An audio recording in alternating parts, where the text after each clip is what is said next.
Welcome back, and we have made it. Indiana Jones and the Last Crusade. Now, this one is my favorite of the franchise, hands down. I mean, Raiders, close second. I mean, I used to go back and forth between Raiders and Last Crusade on which one I liked more. But this one, I absolutely love from start to finish. I mean, Sean Connery and Harrison Ford worked so well together. Love the chemistry between the two. As father and son, it made so much sense to do this. And another home run hit by Spielberg and Lucas right there. I mean, Temple of Doom was good too, and they did a good job with it, but Last Crusade bounced it right back up. Last Crusade bounced it right back up to where it needed to be, on par with Raiders. And absolutely great stuff there. And they bring back Sala and Marcus Brody, who were both great in this film as well. So we start off with a flashback of young Indy, played by River Phoenix, who did an amazing job as young Indy there. Where they find the cross, where he finds the cross, makes off with it, tries to escape from guys who were digging up for the cross, escapes on a train, running on a train. And this is where you find out where Indy gets his fear from snakes. Made perfect sense. Wouldn't blame him on that. Because yes, bad encounters with a snake, not always a good thing. Never a good thing. So yes, got his whip. And of course, when he gets home, he is unfortunately forced to return the cross to those people who had dug it up originally. But then that's where he gets his hat, fedora hat, and the jacket. Then we finally cut to Harrison Ford Indy, who gets the cross back, escapes getting blown up on a ship. And yep, another university moment there. As well as the professor. Marcus is pleased to see Indy recovered the cross.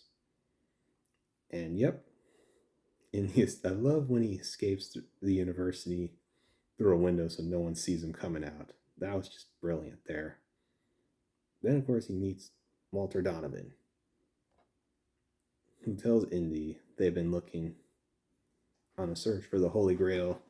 They had hired his dad originally, but his dad's gone missing. And of course, yep, when Indy comes to his house, he sees that his place has been, like, turned upside down, basically. Somebody's searching for something. So yes, something definitely not right. And of course, Indy realizes he has his dad's diary. So then he goes to Venice, Italy, where he meets Dr. Elsa Schneider, who's amazingly looking.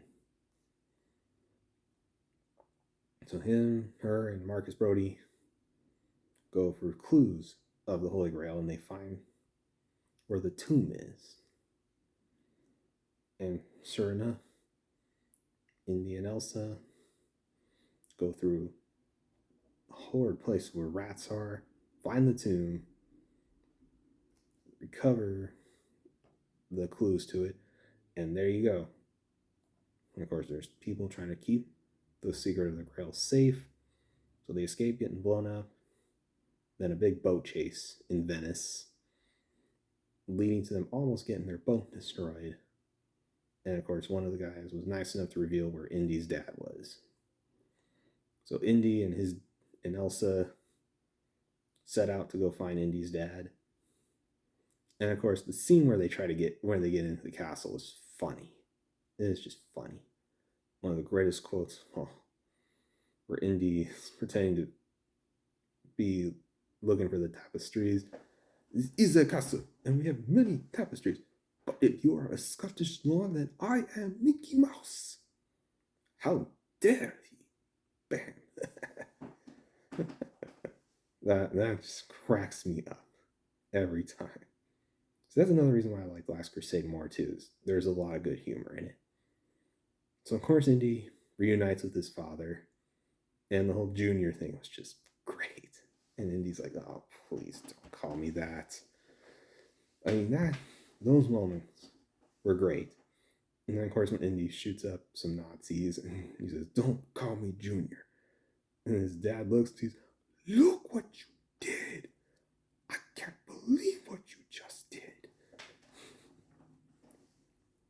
And of course, the twist where Elsa is a Nazi and was working for Donovan, who then discovers, yes, Indy gave the map to Marcus Brody.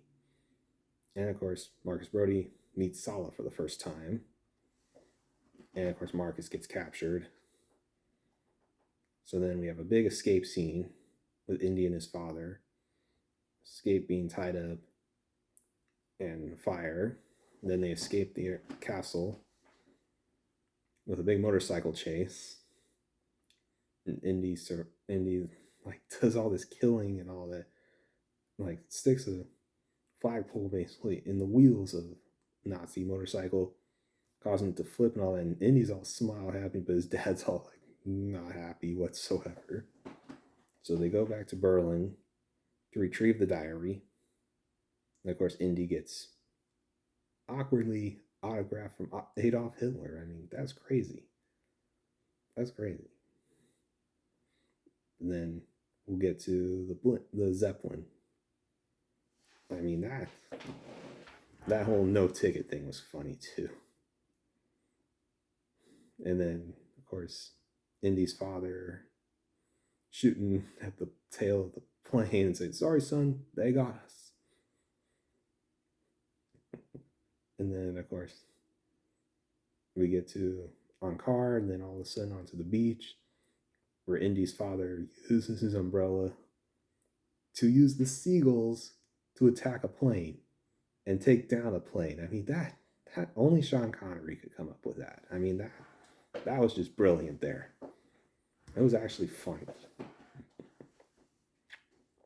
Then we get to the big tank chase, which is probably top 2 in my favorites of the Indiana Jones franchise. That tank chase thing had everything. Heroics, near death. I mean, Indy could have easily been crushed, but he survived. Then the big tank fall. I mean, oof. Man, how did he survive that? I mean, that was unbelievable. And then, of course, they get to finally going after the Grail after Indy's dad gets shot. And Indy survives. Finds the right Grail after Donovan gets the wrong Grail. And so as a result, Indy gives the Grail to his dad and he heals. Elsa is greedy for the Grail, causing her to fall to her death. And Indiana Jones' father tells him to let go, and he survives. And then the heroes ride off into the sunset. So again, everyone performs very well in this film. Harrison Ford, Sean Connery, John Rhys-Davies, Dylan Elliott, Julian Glover, Alison Doody. Outstanding. Outstanding acting. John Williams nails the score again, once again. He does it in all the Star Wars and Indiana Jones films very well. So John Williams, you're my idol when it comes to composers, hands down. And so, yeah, until next time, back again soon.